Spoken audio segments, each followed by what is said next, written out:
নমস্কাৰ এভৰিৱান, কি খবৰ? আশা কৰোঁ সকলো ভালে আছে। মোৰ আকৌ এটা মিনি ব্লগলৈ আপোনালোক সকলোকে স্বাগতম জনাইছোঁ। আৰু যোৱাকালি ৰাতি কাৰ ফালে বৰষুণ দিছিলে জনাবচোন কমেণ্ট কৰি। আমাৰ ইয়াতে যে অকণমান বৰষুণ দিছে আৰু এয়া ৰাতিপুৱাৰ সময়ত বাহিৰতে নিহাই খেলি আছে। তেনেকুৱাতে বৈ দিলে তাইক খাবলৈ কিবা এটা, কিন্তু তাই বোলে নেখায়, হ'লেও এচিকুট কৰি নি আছে। আৰু সেইকাৰণে মই বাহিৰতে বহি তাইক চাই আছোঁ যাতে তাই বেয়া বস্তু কিবা একো মুখলৈ নিনিয়ে। আৰু ল'ৰা ছোৱালীৰ লগত চিঞৰোঁতে যে জানেনে গলৰ বিষ হৈ গৈছে, মই যে হৈ গৈছে। আৰু কাৰ এনেকুৱা হৈছে জনাবচোন।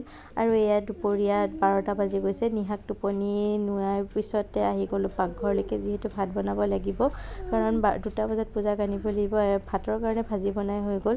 আৰু ইফালে দাইল বনাইছোঁ। দাইলত যে ঘৰত যিমান পাচলি আছিলে চব মিক্স কৰি দিছোঁ, গম পায়নে?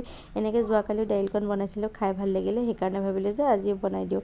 পূজাইও খাই ভাল পাইছে, নিহাইও খাই ভাল পাইছে। আৰু ল'ৰা ছোৱালীয়ে ভেজিটেবল বেলেগকৈ নাখায় নহয় জানো, এইবোৰত দিলে খায়। মই যে পূজাক ৰুটি বনাই দিওঁ, নহ'লে উপায় নাই যে।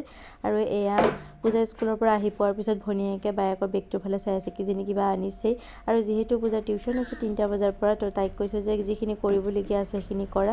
আৰু নিহাই এনেকৈ থকা কাৰণটো কি গম পায়নে? তাইক মই গালি দিছিলোঁ, কাৰণ বায়েকৰ যে কলম পেঞ্চিল গোটেইবোৰ লৈ যায়, চ' সেইকাৰণে তাইক গালি দিছিলোঁ, কাৰণে তাই এনেকৈ আছে। আৰু এয়া পূজাই টিউশ্যনৰ পৰা আহি পোৱাৰ পিছত নিহা আকৌ খেলিবলৈ ওলাই আহিছে বাহিৰলৈকে। আৰু দুইফালে চাওকচোন ফুল কি ধুনীয়াকৈ ফুলি আছে, এয়া হৈছে ৰঙা গোলাপ।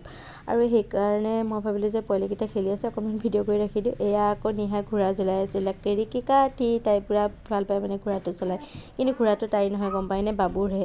চ' সেইকাৰণে ভাবিলোঁ যে তাই চলাওক, বাবুৱে ভয় কৰিছে বাবুৰ। আৰু এয়া হৈছে সন্ধিয়াৰ সময়ত পূজাক যিহেতু পঢ়াব লৈছোঁ, তো নিহাক খেলিবৰ কাৰণে অকণমান কিবা কিবি অলপ উলিয়াই দিছোঁ। আৰু এইফালে বাজিলে 6টা বজাত পূজাক কৈ আছোঁ দেৰি হৈছে কিতাপ উলিয়া, আৰু নাই, মই ভাবিলোঁ যে নিহাক খুৱাই দিওঁ। নিহা এতিয়া শুই গৈছে 6:30 মান বজাত। আৰু এয়া পূজাক পঢ়াব লৈছোঁ, পঢ়াই মেলি হৈ গ'ল। আৰু এয়া ৰাতিৰ সময়ত ভাত পানী খায়ো আজৰি। ভাত খোৱাটো ভিডিঅ' কৰা নহয়, আজিলৈ আহিছোঁ, বাই।